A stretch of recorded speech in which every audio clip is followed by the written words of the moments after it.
1 जुलाई 2024। इस तारीख को भारत में कानून का एक पूरा युग बदल गया।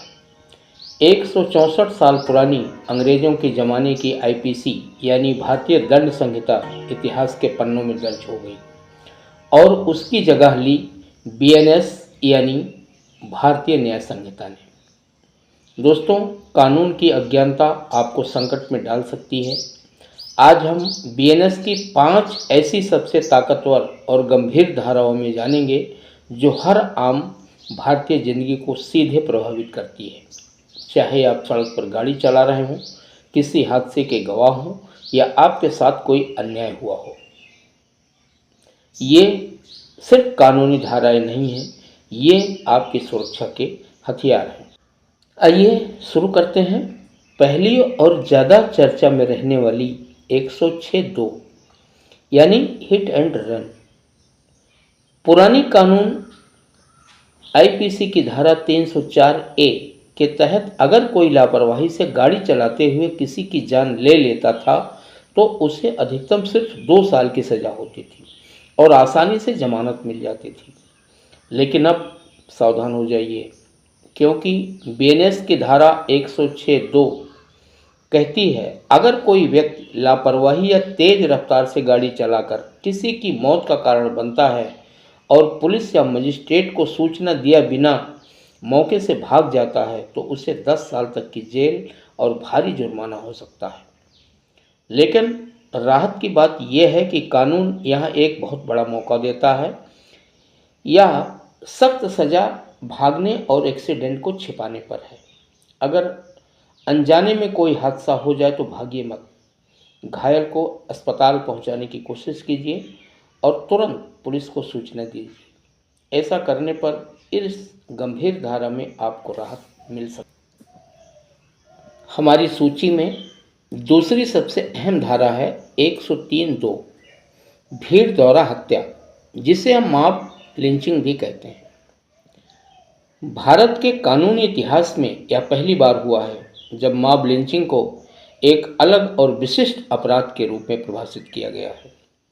इससे पहले ऐसी घटनाओं में हत्या की सामान्य धाराएं लगती थीं, जिससे दोषियों को भीड़ का फायदा मिल जाता था।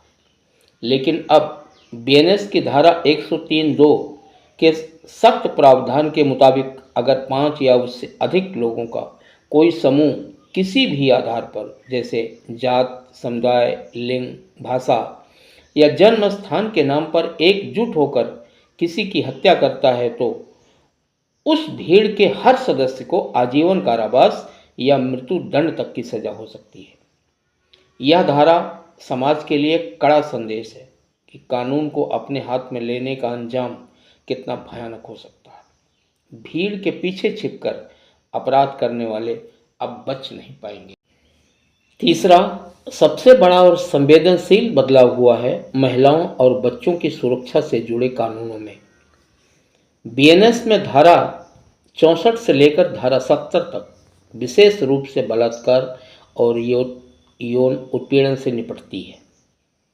नए कानून ने महिलाओं के खिलाफ अपराध को गंभीरता से लिया है और न्याय प्रक्रिया को और कड़ा कर दिया है। जैसे नाबालिग से सामूहिक बलात्कार धारा 65 के अंतर्गत अगर पीड़िता की उम्र 18 साल से कम है तो अपराधियों के लिए 2 ही रास्ते हैं, पूरी जिंदगी जेल या फिर मृत्यु दंड। दूसरा, धारा 76 छेड़छाड़ की सज़ा में बढ़ोतरी की गई है। महिलाओं के साथ होने वाली छेड़छाड़ या शालीनता भंग करने के मामलों में सज़ा को बढ़ाकर अब 3 से 5 बरस कर दिया गया है। चौथी बात जो एक आम नागरिक के तौर पर आपको सबसे ज़्यादा ताकत देती है।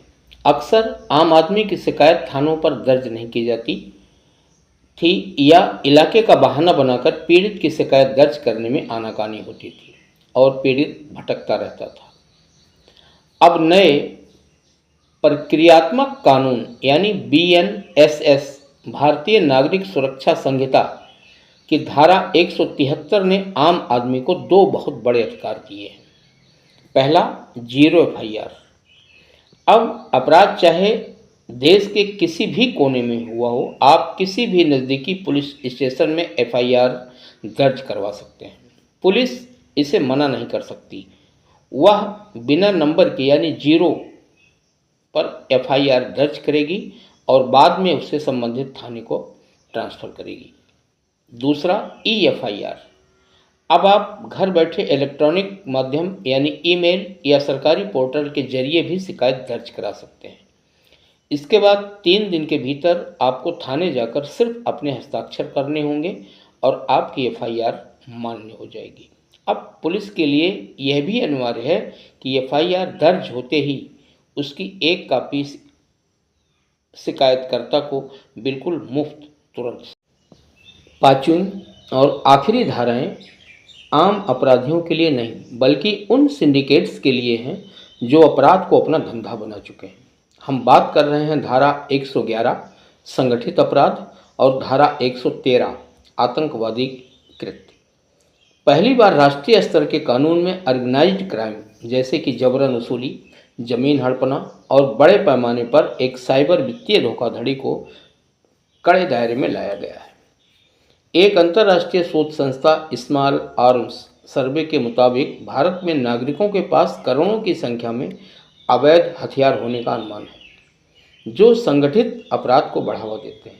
अब नए कानून के तहत अगर संगठित अपराध सिंडिकेट के कारण किसी की मृत्यु होती है तो दोषियों को आजीवन कारावास या मौत की सजा मिलेगी। धारा 113 भारत की एकता, अखंडता या आर्थिक सुरक्षा जैसे नकली नोट या साइबर हमला को बड़ा नुकसान पहुंचाने वाले किसी भी कृत्य को आतंकवादी कृत्य माना जाएगा, जिससे जमानत मिलना लगभग नामुमकिन होगा। दोस्तों, ये थी 5 धाराएं जो भारतीय न्याय संहिता के तहत हमारे पूरे कानूनी ढांचे को बदल रही हैं। इन कानूनों का उद्देश्य अब सिर्फ अपराधियों को दंड देना नहीं बल्कि पीड़ितों को न्याय दिलाना है। याद रखिए, एक जागरूक नागरिक ही एक सुरक्षित और मजबूत समाज की नींव होता है। अगर यह वीडियो मददगार और जानकारीपूर्ण लगी हो तो दोस्तों को ज़रूर शेयर करें, क्योंकि आपका एक शेयर किसी को जागरूक बना सकता है। वीडियो को लाइक करना और ऐसी ही जानकारियों के लिए चैनल को सब्सक्राइब करना न भूलें। मिलते हैं अगली वीडियो में, तब तक के लिए सजग रहें, सुरक्षित रहें। जय हिंद।